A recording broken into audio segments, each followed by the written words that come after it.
Hi Fourthies, it's Mrs. Carvino.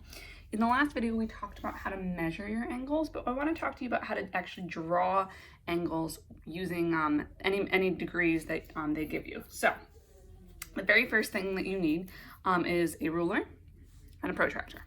I'm using the mini one here, but if you prefer to use the large one, that's fine too, on the printable ones I gave you. So the very first thing that you're going to do is draw a baseline. So I'm going to draw it anywhere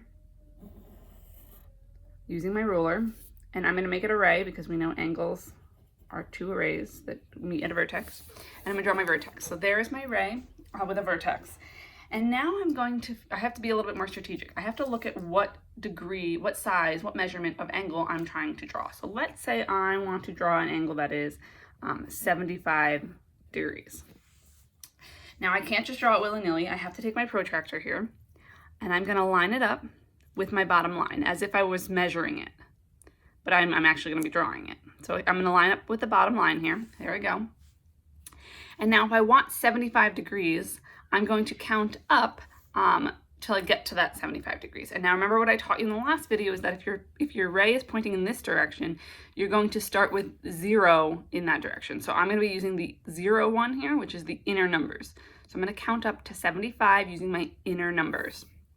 So 10, 20, 30, 40, 50, 60, 70, and here I go. Between 70 and 80 is where I really need to put my point.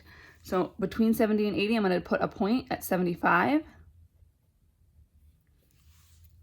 You could also use the dots up here, 75, you go to the 5th tick there, and you can put it up top too. It doesn't matter either one. Once I have my dot there, I can take my protractor away. Now that I have my dot, I'm going to bring my ruler back, and I'm going to draw a line connecting my vertex where I started with that little dot that I just drew.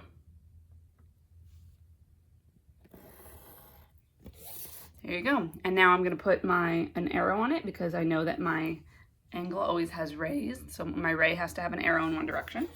And there I go. There is my my angle that I drew. That is 75 degrees.